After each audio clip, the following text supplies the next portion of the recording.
said it's great to have him back in the building. He expects Kyrie to play tomorrow against the Cavs. Kyrie missed the last 7 games due to personal reasons and COVID protocols. And here he was addressing the media for the first time. Take a listen. I'm wondering if you were aware that you had violated was like for you in coming back and going through that investigation, one, and then secondly, what your communication was like with the team while you were away. Happy to be back. Happy to be around these guys, address the team, address everybody that need to be addressed. Now it's time to move on. I just was circling back on the health and safety front. Happy to be back. Thank you. I'm a hometown kid, so things hit a little different when family or personal stuff going on, and that's up to me to handle that as a man. But yeah, I just take full accountability for my absence with the guys, and just had a conversation with each one of them, and we move on. It's pretty interesting in watching when you take a break from everything. There's just so many assumptions about what's going on, and so many people feel like they know me best, and they have no idea who I am, nor what I'm about, or what I stand for, or even attempt to take the time, or even for me to invite them to take the time. So it's a two-way street. And when things become overwhelming in life, you just got to take a step back and realize what's important. That's a big thing. I just want honesty. And in order to be honest, I got to be honest myself. And that's the first thing. So I know I can talk in circles and I know all these words get used, but I'm just being honest here. It's been a lot to balance. And now I called for help. And now I have just so many mentors and so many people reaching out and, just taking things off my plate that were never mine in the first place. And they are better suited for that position. So I'll play my role on this big team of changing the world, and others will do the same. So pretty expansive there at the end. Richard, what's your reaction to Kyrie's comments? Well, look, people, I actually got criticized when I said I hope he gets whatever, emotional, whatever, mentally, whatever help he needs, whether it's a lot going on and he needed to have mentors, people reach out to him, people check in. I said that a couple weeks ago. You said that on the show a couple days ago, yeah. Because it's more of like, hey, if Kyrie needs some time, we all get overwhelmed. And athletes it's literally the only job where you don't just get to be like, hey, I need a couple days off. Now I understand the money, I understand the months off, but if in the middle of the thick of it, you're dealing with something and you need to take time off, shout out to, Kevin Love and DeMar DeRozan that have really talked a lot about, dealing with their mental health. And so whatever he needed, if he got what he needed and he now has an infrastructure that will allow him to deal with it, good for him. I'm glad to have him back. Yeah, it was good to just see him smile. Yeah. Just to have him back. He's one of our game's greats. And, we all go through our trials and tribulations. And the only thing is, when you go through these things, it's about the respect of the organization and your teammates. The constant, because when he first went away, it was no communication. Nobody knew what was going on. That's what your teammates, that's what the organization is there for you to help you in those times. I know you have family, they can help you also. It's just, the only thing I had a problem with was the communication. We all, like I said, we go through the things that we go through in life, and sometimes it's tough to step away from the game. But I use the game to help me get through these things also. I needed to be on the court when I went through my trouble. I needed to be in practice. I needed to be around guys who relate to some of the things that we all go through as professional players and role models. Yeah. And Kyrie noted that his family lives locally and that he said that hits different. Obviously, your involvement with your family, if something is going on in your family or even if something's just going on with him, everybody is there and around, which is a little bit different. Home is tough, but one of the things that he talked about was like, a lot of people just started to assume. Well, what happens when people assume is because there was no communication. So I think he takes some ownership of this. I think people that were, questioning him or not criticizing him, but more of asking him what was going on or alluding to different things. Well, that also falls on you, right? That falls on you to communicate hey, I'm dealing with some personal stuff. I need some time away. And, hopefully he learns from this. And if he needs more time or whatever it is, it can be addressed. I mean, look, he said, people assume they know about me. And he said, without even talking to me. And then he very quickly corrected himself. He said, or I don't want to let them in to talk to me. And he said, that's a two-way street, which I certainly appreciated him making that distinction. There were repeated questions at the beginning of, hey, what was going on with you, basically? And you heard him say over and over again, hey, I've addressed it with the people I need to address.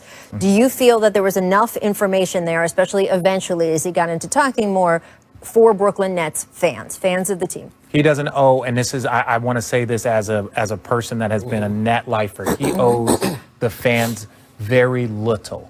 And I mean this from a respect place. He owes the teammates.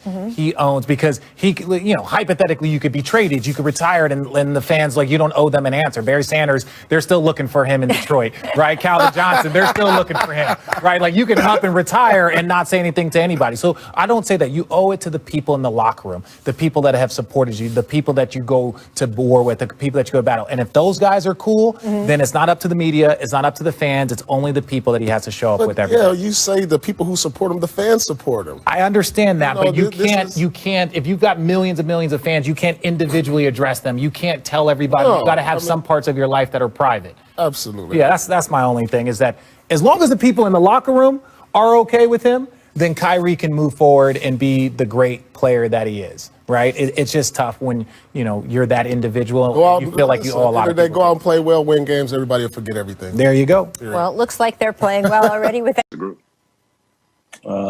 Very excited, just to have James here. Obviously, letting go of some of the pieces that have been here in the Nets organization for a while, even before I got here. It's going to be hard regardless. It's just the nature of the business. We're all brothers still, so we're just moving on into the next phase of just developing as a team and just building some camaraderie and having fun. Can you shed some light on what the last couple of weeks have been like for you and the time you needed off? There's a lot of family and personal stuff going on, so just want to leave it at that. Otis Livingston, CBS New York. Hey, Kyrie, welcome back.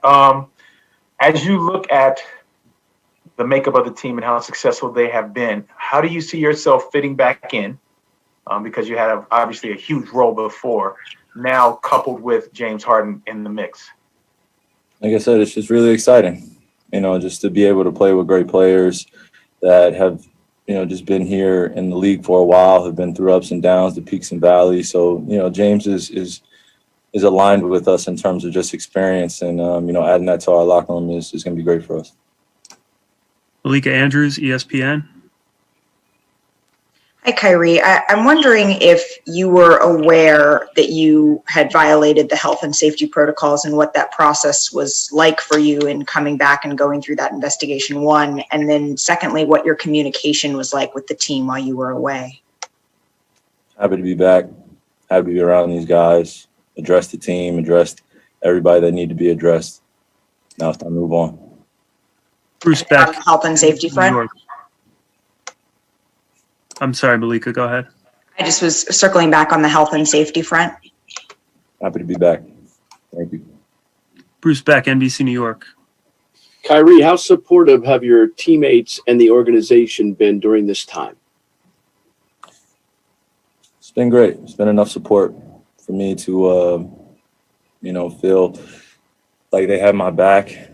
And, that's all I can ask for. The support, not only me, but my family.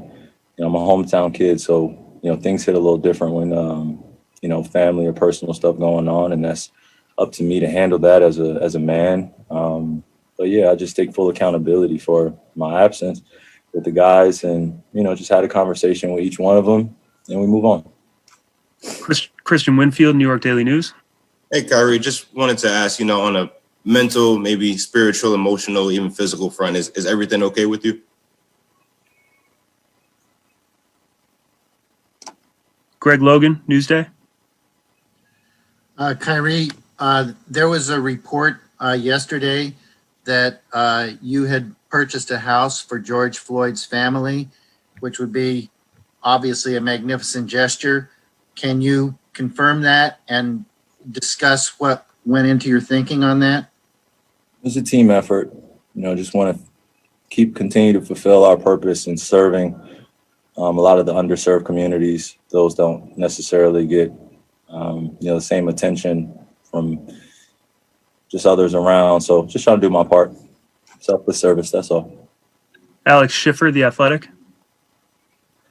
Hey, Kyrie, welcome back. While you were away, were you able to regularly work out? And if so, did you have access to a gym or was it home workouts? Just what was your conditioning like while you were away? No, it's just at home, man. Just working out. Brian Mahoney, Associated Press. Hey, Kyrie. You know, a lot of stuff has obviously happened in the world the last couple of years. Has anything that's gone on made you change your commitment to basketball at all, minimize the importance of it? It's just a separation between what's going on here, you know, when I'm playing professionally and what's going on out in the world. And if you don't create that distinction, then it's easy to feel the weight of the world while you're going out there and playing. So, you know, I would be lying sitting here and saying I don't feel what's going on in the world, and nor am I paying attention to it. You know, I just have a huge responsibility, I feel, to continue to serve my community and the underserved. And, you know, when I'm out here playing, it's continuing to leave knowledge with these guys and commit to something, like I always say, bigger than ourselves. You know, this team environment here, or just in basketball in general, it takes sacrifice and compromise. You know, and we got to come to an agreement and just staying balanced throughout this long journey. So that's all I'm trying to do. Ian Begley, SNY. Hey, Kyrie, I know that, you know, you said that why you were out was a personal matter and you're just leaving it at that. But I'm just curious, like, for the net fan out there who, you know, was living and dying with you guys and wasn't sure why you were not playing and was frustrated by that, you know, would you have any explanation to that fan?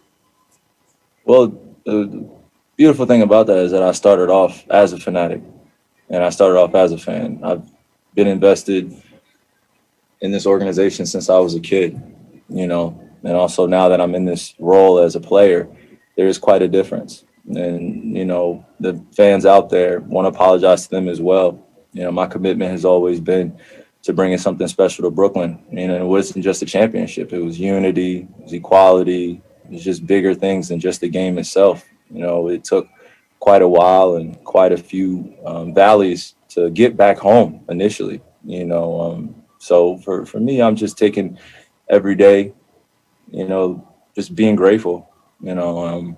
But for the casual or the fanatic, you know, it's part of our culture. And, you know, I'm back. I'm happy to be back.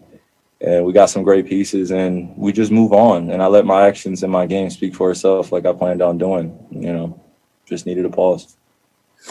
Barbara Barker, Newsday.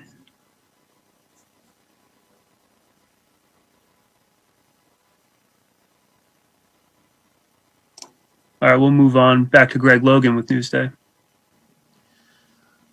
Kyrie, two things. You know, we know that politically and socially, the country has been fractured the last 4 years. What do you hope happens after this inauguration tomorrow? And also, secondly, do you feel like you can still find your joy playing basketball? Thing that is, you know, pretty interesting in watching when you take a break from everything. There's just so many assumptions about what's going on. And so many people feel like they know me best. They have no idea who I am, nor what I'm about, or what I stand for, or even attempt to take the time, or even for me to invite them to take the time. So it's a two-way street. And when things become overwhelming in life, you know, you just got to take a step back and realize what's important. And I love to play. It's never been questioned. I've committed myself, you know, when this wasn't even a thing for me.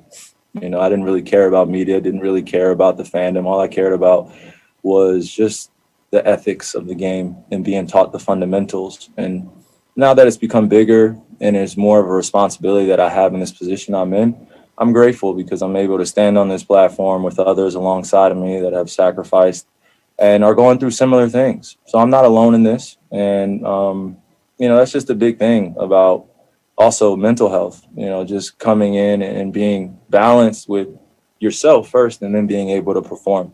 So, you know, with everything going on in the world, politically, socially, like I said, it's hard to ignore. I want to make changes daily. You know, there are so many oppressed communities, so many things going on that are bigger than just a ball going in the rim. So for me, I just, like I said, it's just the balance of it, of knowing I can delegate my responsibilities off the court to people that I'm surrounded around that are for the fight and are fighting behind the scenes and in front in the lines. And, you know, like I said, I'm not the only one that's fighting. So I'm grateful to unify with others. And that's all.